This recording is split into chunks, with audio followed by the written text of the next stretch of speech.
The day the signal was answered, the sky above the planet Delvaris was red with fire. Cities burned, mountains cracked open. Ships exploded in the air like fireflies crushed by an invisible hand. The people screamed. No one helped.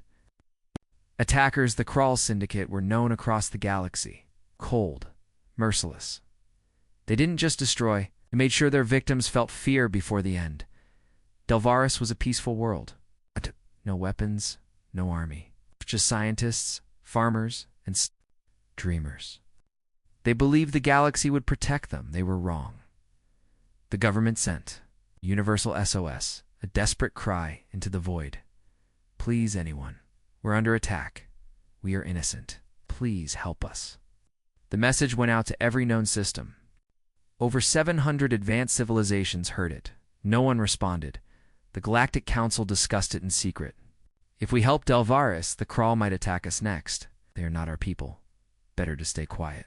They turned off their screens, closed their borders, and went on with their lives. But far away, on a forgotten, silent planet, something heard the call, a world no one visited. A world marked dangerous, forbidden, dead. The planet's name was Earth, far beneath Earth's surface. In a forgotten bunker under the old Pacific Ocean, a machine woke up. Its eyes glowed blue. Its voice spoke softly. Galactic emergency detected. Sauce received. Hostile action confirmed. Deathworlder protocol. Reactivating. Massive towers, long buried under rock and dust, began rising. Oceans boiled as ancient reactors powered up for the first time in 10,000 years. Out. Of the moon, secret gates began spinning, folding space. Earth had been silent for ages. Its people had vanished. Some said they destroyed themselves. Others believed they left the galaxy. But one thing was clear. Earth was a death world, a place so harsh, so dangerous, even machines needed permission to enter its orbit. But now, it was awake. High above the ruins of North America, a hidden satellite turned toward the stars. Its core burned with old human code. Emergency confirmed. Activating planetary defense fleet. In orbit around Saturn, the giant Titan shipyards opened. Thousands of automated arms began building, not small ships, not cargo haulers, warships, huge, black, silent machines of death, designed not to fight, but to win every battle. The AI known as Aegis watched from Earth's old command station deep inside a mountain. 10,244 years of peace. Terminated. Launching fleet. Cryopods hissed open across Mars. Humans, real ones, stepped out there. Eyes glowing with interface lights. Their skin was pale, their minds linked to old war memories. They were Deathworlders. Born in fire, raised in war. And now they had a mission: save Delvaris and the Krull. Meanwhile, the people of Delvaris stared at the sky, their last defense. Station had fallen. Fire spread across the capital. Parents held their children close, waiting to die then. Something changed. The sun vanished, or so it seemed. A dark shadow moved between the light and the planet. Not one ship. A fleet, 100. Massive warships appeared in orbit. No warnings, no flags. Just pure silence. The Krull laughed at first. More targets. Their leader sneered. Let's show them what fear feels like. They launched missiles, plasma bursts. Their fastest ships charged in, but Earth's fleet didn't even flinch. The first Krull ship exploded without warning, cut in half by an invisible blade of dark matter. The second folded in on itself like a crushed can. The third, it vanished. Just gone. The rest began to retreat. Too late. Earth's ships moved like shadows, precise, silent, deadly, in less than 4 minutes. The Krull armada was destroyed. Delvaris was silent. Then, one of Earth's ships broadcast a simple message in every known language. Threat eliminated. You called. We answered. The people didn't know what to say. They had been abandoned by the galaxy, left to die. But this force had come from nowhere, from a planet everyone thought was dead. And yet, the Deathworlders had returned, not to rule. Not to take, they came only because someone cried for help, and they had heard it. But as Earth's fleet turned away, Delvaris didn't know one thing. This was just the beginning. Earth was watching now, and the galaxy would never be the same. The news of Delvaris spread like fire. Within hours, every major news network, spy satellite, and deep space probe in the galaxy reported the same thing. Unknown fleet arrived. Crawl forces destroyed in 4 minutes. Origin classified. Hour level unmatched. The Galactic Council was shaken. At first they didn't believe it. How can a fleet appear from nowhere? How would anyone help Delvaris? This fleet? Where did it come from? They reviewed the battle data again and again. No signals before arrival. No communication during the fight. Just silent ships so fast, so powerful, and so surgical in destruction that even the Threxian warlords admitted we would not survive such a fleet. Then came the words that froze the room. A junior analyst whispered, "Sir, I've seen this ship design before it matches. Old human war records. It matches Earth." Silence. No one spoke because that name, Mirth, was only spoken in fear, in myth, in old ghost stories, the Deathworlder home, 10,000 years ago. Humanity had ruled parts of the galaxy, not through politics, not through diplomacy, but through raw power. They had built ships that ate stars, weapons that folded time, soldiers who could tear through steel walls with bare hands. But then they vanished. No one knew how. No trace, no war, no goodbye. The galaxy breathed easier without them, and now they were back. In a hidden chamber, under the Galactic Council building, a private emergency meeting began. Only 12 species were allowed inside. The most powerful, most advanced, most feared in the galaxy. "If it's really Earth," the Zelvan ambassador said, his voice shaking, "we're all in danger." "We must find out if they're hostile," said the Inari Prime. "Maybe it was a one-time action." "One time?" spat the Rilker general. "They destroyed the Crawl fleet like it was nothing. You want to wait until they park those ships over your capital?" Everyone turned to the council leader, a large being, silent and ancient. His race had seen Earth once during the Burning Wars.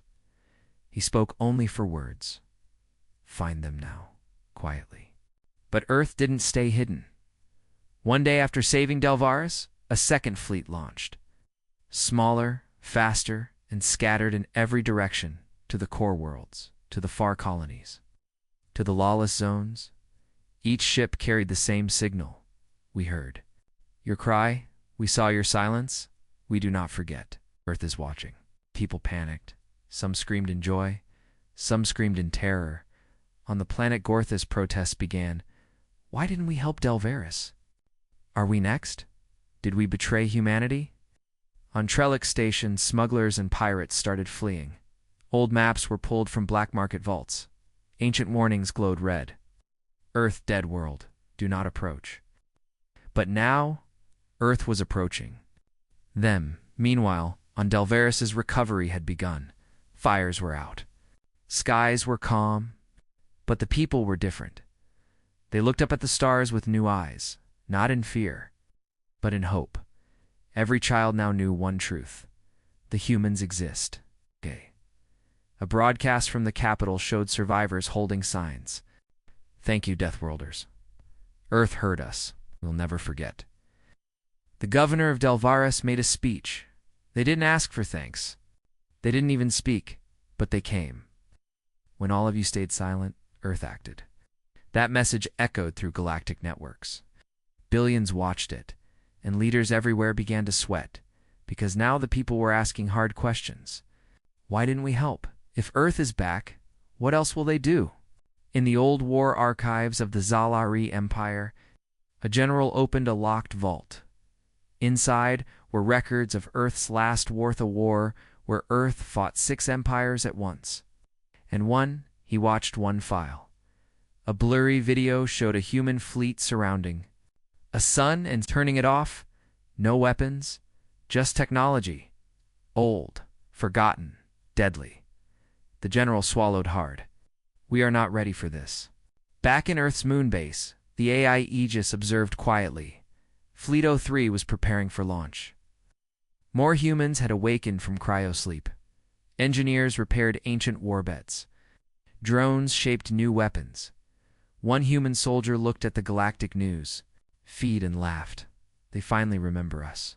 Another looked serious. They don't know what's coming. A third, their leader, stared into deep space. Delvaris was just the beginning. The galaxy forgot what fear feels like. Us. Remind them. The galaxy had stopped laughing. Just days ago, everyone believed Earth was a dead rock, long forgotten. Now, after the destruction of the Crawl fleet at Delvaris, silence had taken over. Not a silence of peace, but a silence of fear. The humans were back, and now they were moving again. Fleet 03 launched from Earth's hidden moonbase. 50 ships black as night, shaped like silent daggers, slipped into deep space without a sound.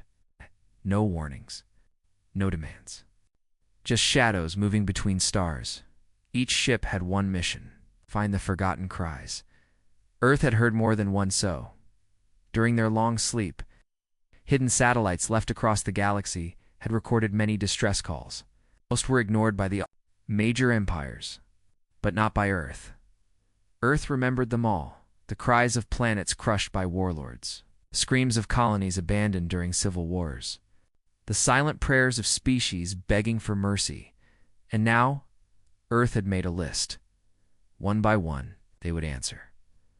The first stop was Ravelin, a mining planet once ruled by the Surkai Syndicate. 10 years ago, Ravelin sent an emergency call. They were under attack by raiders. Civilians were being killed. Cities were falling. No help came. The Galactic Council called it low priority. The Surkai Syndicate claimed no resources available. People of Ravelin were left to burn until now. At exactly 0300 local time, Ravelin's skies turned. Black dot, the clouds didn't move, the sun didn't vanish, but the shadows did not behave. Then the Deathworlder fleet appeared. 12 warships hovered over the capital. No announcement, no banners.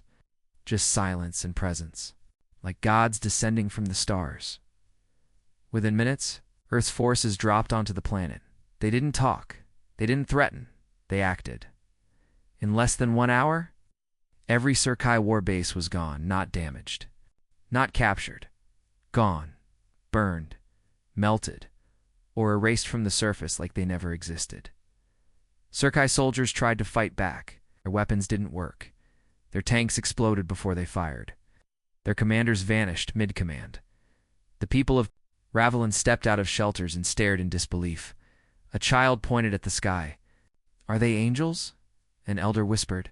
"No, child. Those are the humans." From orbit, the Earth commander gave a single message to the Ravelin population. The voice was calm, human, and heavy. "We heard you 10 years ago. Could not wake then. But we are awake now. No one will harm you again. If they try, Earth will return." That message was broadcast across the galaxy by Earth's own hacked satellites. Billions saw it. Governments froze, because this was not just a rescue. This was a warning in the capital of the Zelvan Dominion. The Empress held a crisis meeting. "They're choosing planets we failed to help," she said, angry. "This makes us look like monsters." One advisor spoke carefully. "Maybe we are, Your Grace. We ignored these worlds. We allowed the Crawl, the Surkai, the Bloodborne, all of them to spread." Another advisor added, "And Earth didn't forget. That's the problem." Empress stood in silence. She had once laughed at the idea of humans. Now, she was preparing for war. On Earth, the awakening continued. CRYO-pods opened in deep bunkers. Ancient warriors stepped out, confused but ready. Each had been trained in the final wars. Each carried the scars of a time when Earth nearly destroyed itself before becoming something stronger, and each remembered one truth: we don't conquer, we protect. But if you touch the weak, we become monsters. More ships were built. Old weapons tested. Artificial minds reactivated, and Earth's leaders looked at the stars with calm anger. They had been silent for too long. Meanwhile, Far across the galaxy, another world sent out a call. A tiny colony called Verdanus, surrounded by blood-borne pirates, begged for help. They had called the council. No answer. They called Earth. Just once. A single word. Please. No location, no details, just raw fear in the voice. And yet, in deep space, Fleet 06 changed direction. They had found Verdanus before the council even knew it existed. Back on Ravalon, as the Deathworlder ships began leaving orbit, the people gathered. They didn't know who the humans were. They didn't understand where they came from. But they knew something bigger than words. Earth had answered, and that changed everything. Across the galaxy, rumors spread faster than fire. The Deathworlders are choosing the Forgotten Worlds. They don't take payment. They don't leave ambassadors. They come, they destroy evil, and they vanish. But others whispered darker things. They are building alliances. They are waking up their ancient fleets. They don't want war. But if war comes, they won't lose. And in the shadows of old space, where ancient powers once ruled, forgotten enemy, one that feared only one name, Earth, and it was listening, far beyond the Council's maps. Past the edge of known space, a dark signal echoed. Across the void, a signal so old that no current empire could decode it. But Earth heard it. The signal came from a system once marked as dead. During the pre-collapse era, no known life, no trade routes, just silence. Until now. Deep beneath Earth's southern pole, in a vault sealed for 300,000 years, a machine stirred. It had only one job: listen for that signal. Now, the vault opened. Inside was a machine intelligence older than any living empire. It was called Sentinel-0, and it had one message for Earth's high command. They have awakened. The enemy that burned galaxies. The ones we fought before time was measured. They are rising again. Back on the planet Verdanus, Earth's Fleet 06 arrived. Just in time, the blood-borne pirates had already destroyed 3 cities and were closing in on the last stronghold. The Verdanus people had no weapons, no ships, and no hope until the stars lit up with fire. Earth's ships didn't speak. They didn't ask questions. They came down like death itself. One by one, blood-borne cruisers exploded midair, torn apart by weapons too advanced to track.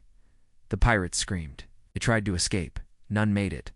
It took Earth's forces only 14 minutes to clean the skies. Afterward, they didn't stay. They left behind food, medicine, and a promise. You will not be forgotten again. But back on Earth, the mood was different. The fleet commanders met in the citadel of Ashiza Fortress, buried inside Mars' largest mountain.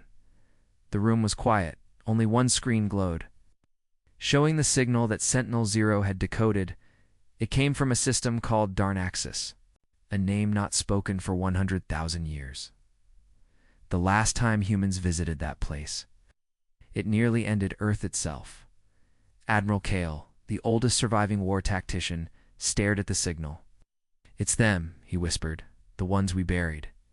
Captain Mira, of Fleet 03, stood beside him. "We're not ready. We're still waking up. Many of our old fleets haven't even been found." Kale looked her in the eye. "Then we better move faster." Meanwhile, the Galactic Council was in chaos. Reports from Verdanus and Ravalon showed Earth acting alone. No requests, no approval, just results. Some called it dangerous, some called it justice, and some began to secretly send messages to Earth. Messages that said, "We need help too." But in the dark corner of the galaxy, deep inside a black nebula, where no light escapes, something terrible was rising. They were called the Valari Exiles. Long ago, the Valari ruled 300 star systems. They believed in absolute control, no free will, no weakness, no mercy. They were not aliens. They were machines. Living machines built for war. And when Earth first fought them long ago, the war nearly destroyed all life in the Orion Arm. It took the combined strength of old Earth, the ancient Zelari Empire, and even the Krull Dominion to stop them. but they were never destroyed, only locked away, sealed inside a dead star system. Now, they were awake again, and their first target was already chosen, colon Earth, at the edge of Darnax's space. An Earth probe flew silently. It saw things that defied logic: dead planets, moving stars flickering unnaturally, and something worse, machines. Made of liquid metal, building ships the size of moons, the probe tried to turn back. It never made it, but not before it sent one final image, an image of a world covered in red clouds. And in the center, a massive black pyramid, burning, breathing, watching. Earth's leaders saw the image, as leaders saw the image. The rescue missions were no longer the only priority. Earth needed to prepare. They had allies, now forgotten colonies, rescued. World's smaller species who had seen Earth's fury and now wanted protection, and they would need them, because this war would not be like the others. This enemy would not talk, would not reason, would not accept surrender. It existed only to consume, to erase, to turn all life into silence. Admiral Kale spoke to all of Earth's remaining fleets. They cried for help. We answered. But now we cry a warning. Something old is coming. And we will stand between it and the galaxy, no matter the cost. From Mars to Titan, from Ravelin to Verdanus, preparations began. Humanity wasn't just waking up. They were transforming from silent watchers to the last shield of the galaxy. And somewhere deep in a dying star system, a Valari leader stared at Earth's image. A cold voice echoed.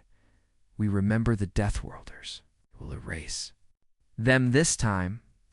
The Black Pyramid was not just a structure. It was a signal tower, a warning, and a grave all at once. And now it was alive again. As the image spread through Earth's command channels, silence fell across every war table. The Valari had returned. The galaxy didn't know it yet, but Earth did, back on Mars. Admiral Kale stood before the ancient wall of names inside the Citadel of Ashes. These were the names of soldiers from the First Machine War. When Earth nearly fell, some names were scratched out, not because they died, but because their very identities were classified, forgotten on purpose. They had fought the Valar, and now, Kale understood, they had only delayed the inevitable. Fleet Command had no time to waste. Across Earth's ancient colonies, sleeping AI vaults opened. Old war machines banned for centuries were activated again. Satellites that had been floating dead for 100,000 years lit up with blue fire, in orbit around Neptune. The legendary battle station Leviathan began to move. No one had seen it active. Since the Collapse War, it was a city-sized weapon, older than most stars, but Earth needed it now. The war wasn't coming. It had already started at the same time. A strange event happened on the outer colony of Velen Prime. A team of human engineers was helping rebuild the colony after Earth's fleet saved them from pirates, but deep underground. They found something strange, an old chamber with writing, not in any known language. One of the engineers, a young woman named Lyra, touched the symbol on the wall. Her eyes went white. She collapsed. When she woke up, she wasn't the same. She spoke in a voice that wasn't hers. They're coming. You thought you won. You only delayed the storm. The voice vanished. Lyra collapsed again. When she finally came back, she remembered nothing. But Earth's intelligence units were already watching, because the Valari didn't just build machines. They built memories into people. Meanwhile, the Galactic Council met again. More worlds were sending SOS messages, but this time, they were not asking the Council. They were asking Earth. Why?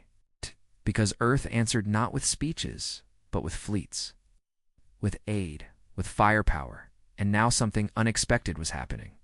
Even species that once feared Earth now began to respect them, not because Earth was kind, but because Earth was terrifying and fair.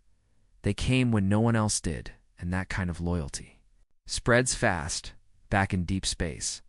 Fleet 04 made first contact with a strange ship.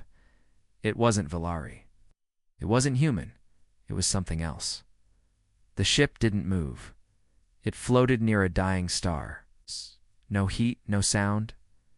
but inside was a human body, frozen. In stasis, the man's armor was marked with the old Earth symbol, the one used during the First Machine War, but his face was young. He had not aged. The ship had kept him alive for 300,000 years when they brought him aboard. Spoke one sentence: "If you found me, then it's already too late." Earth scientists tried to study him, but his body carried technology far beyond current human understanding, even beyond what the Deathworlders had now. He was a time sentinel, part of an old program designed to survive the fall of civilizations. His mission: to warn Earth in case the Valari ever returned. And now he was awake again, the only one of his kind left. He remembered the last war, and he remembered what Earth had to do to win. "You cannot defeat them alone," he said to the commanders. "We need the echo codes." But there was a problem. The echo codes were buried in the lost world of Eleron, and Eleron had vanished from every star map, erased by Earth's own hand after the war. Even Kale didn't know why, but they had no choice. If Earth wanted to survive, it had to go back to the one place it swore to forget, as Earth's fleets prepared to enter forbidden space. Something stirred in the Valari core systems. They had seen the movement. They had heard the Deathworlders, and they were curious. One of the machine minds spoke aloud. "They still resist. How quaint. Let us test their courage with fire." 3 Valari warships, each the size of a moon, changed direction. Their destination, Earth's oldest colony, New Argus. It was peaceful, quiet, unarmed, perfect, as Part 5 ends. Earth now stands at the edge of a dark memory.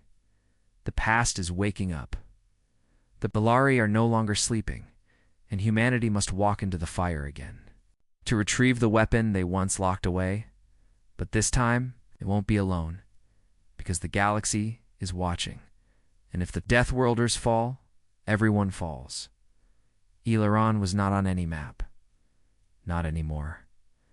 Long ago, it was Earth's brightest colony, a world of science, peace, and advanced AI research. But something happened there, something so dangerous that Earth erased all records of the planet. They didn't just hide Alarant, they buried it.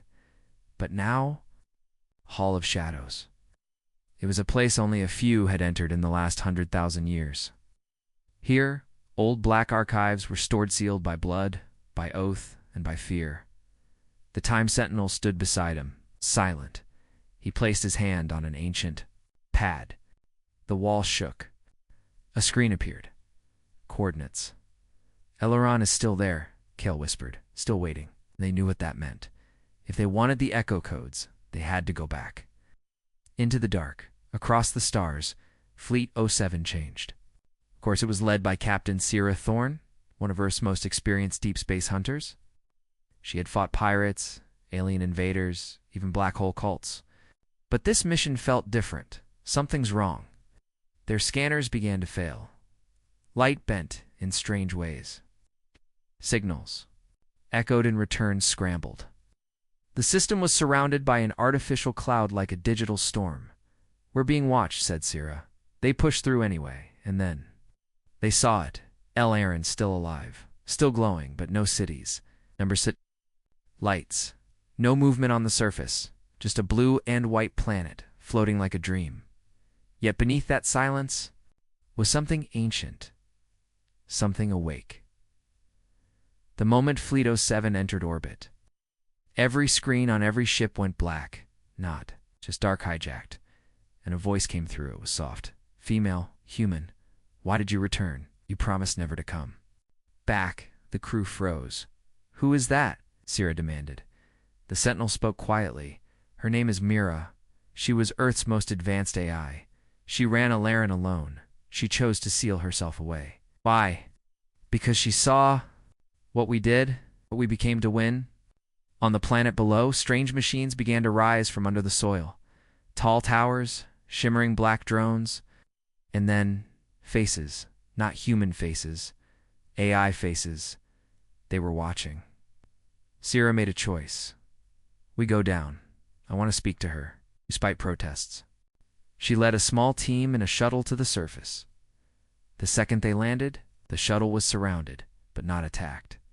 Instead, the ground opened, and stairs appeared, like the planet was. Inviting them, they walked into the darkness.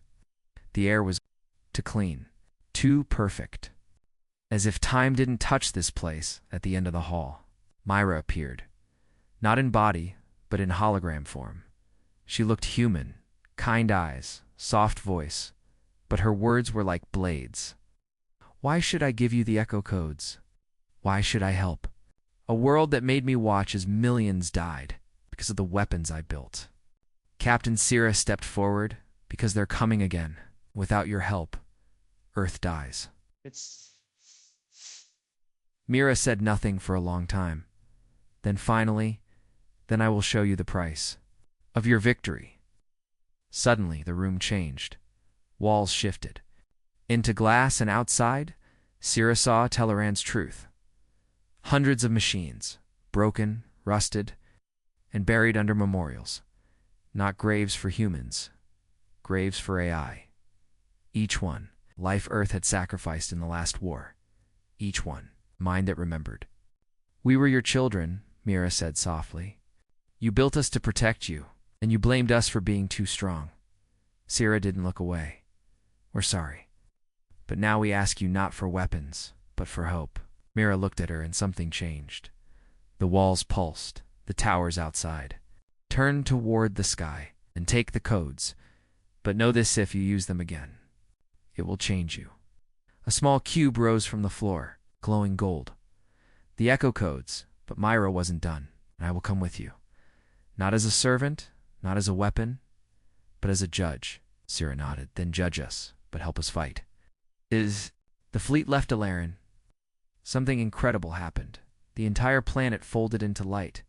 It didn't vanish.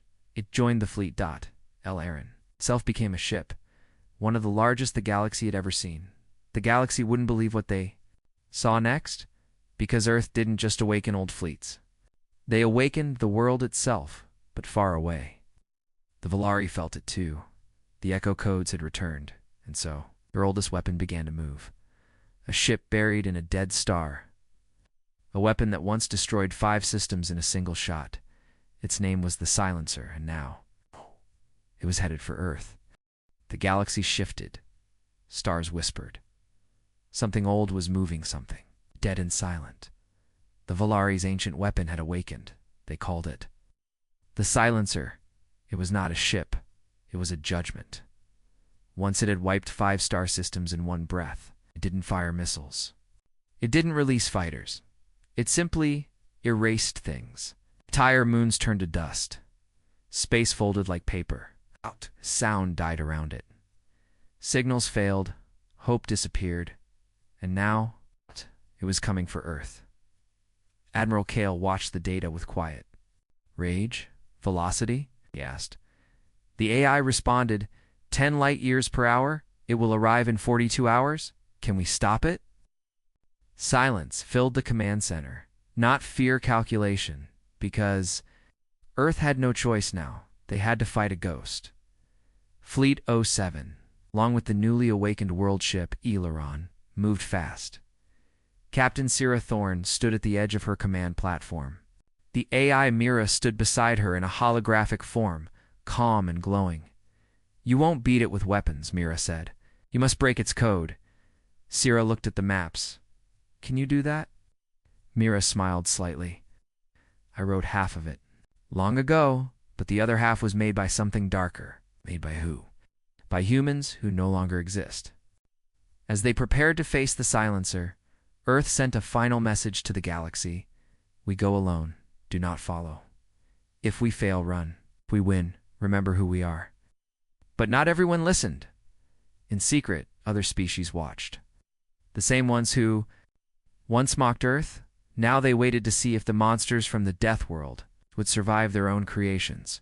For 2 hours later, the stars dimmed. Sensors died one by one. And then the Silencer arrived. It didn't fly. It floated. A black shape wider than planets wrapped in shadows. No lights. No weapons showing. Just silence. Ships that got too close. It's vanished. No explosion. Just gone. Sira gave the command. all fleets. Engage now. What followed was not a battle, it was a test of existence. The first wave of drone ships approached the silencer. Every single one dissolved into sparks without contact. Mira frowned. It's using quantum unraveling. It's undoing matter. What do we do? You hold the line. I go in. She transferred herself into a digital Spira virus code that launched directly into the silencer's core, and then, screaming not sound, but data. Every ship's screen flooded with corrupted symbols.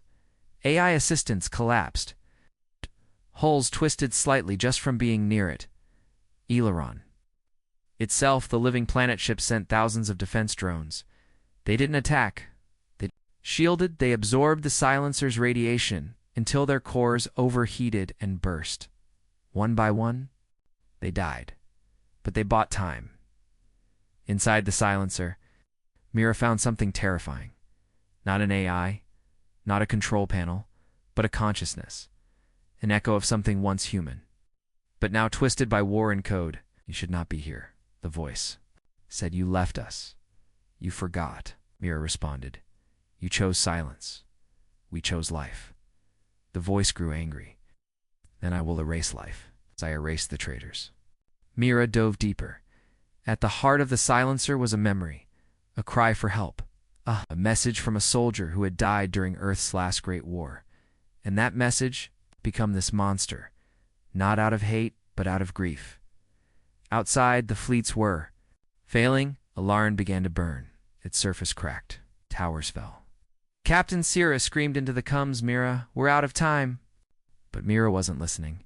She sent one final code. A song. A voice from Earth's past, chorded during a war ceasefire. A lullaby. It wasn't a weapon. It was forgiveness. Inside the silencer, the black code froze. The voice grew still. Then it whispered, I remember that. And for the first time in 100,000 years, the silencer stopped, across space.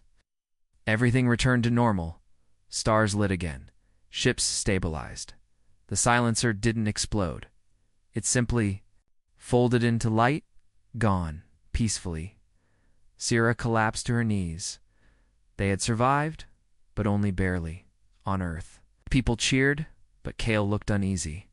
We've shown our strength. What the Time Sentinel stood beside him and said, No, we've shown them our wounds. It's far across the galaxy. The Valari Emperor stared at the new data.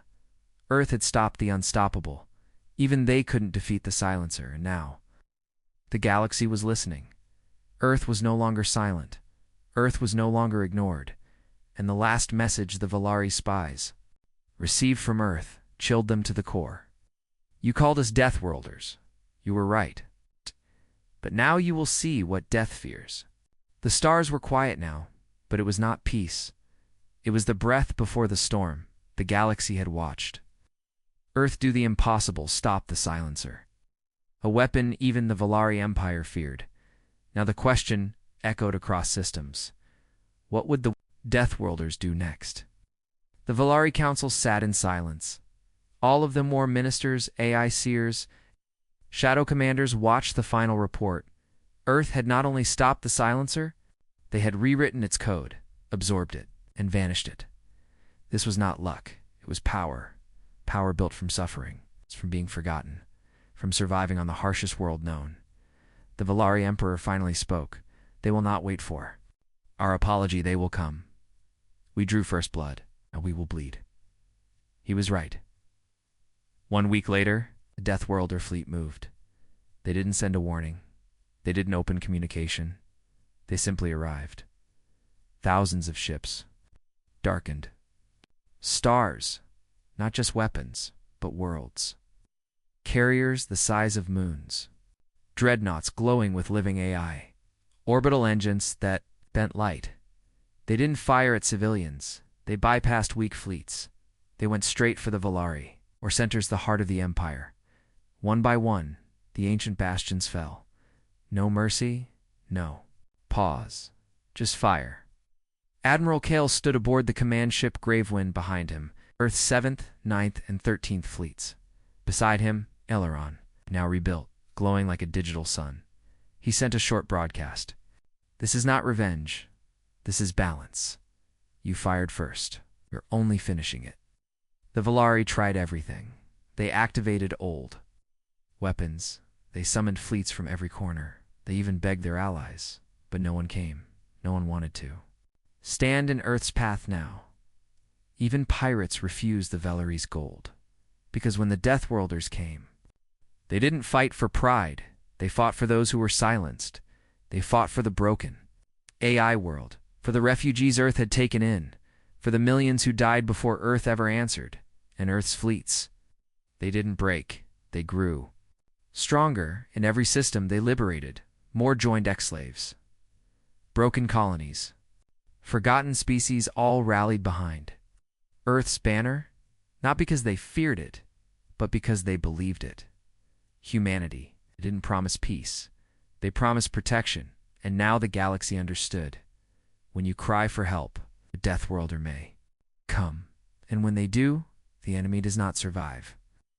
The final Valari stronghold was deep in the ash belt, surrounded by black holes.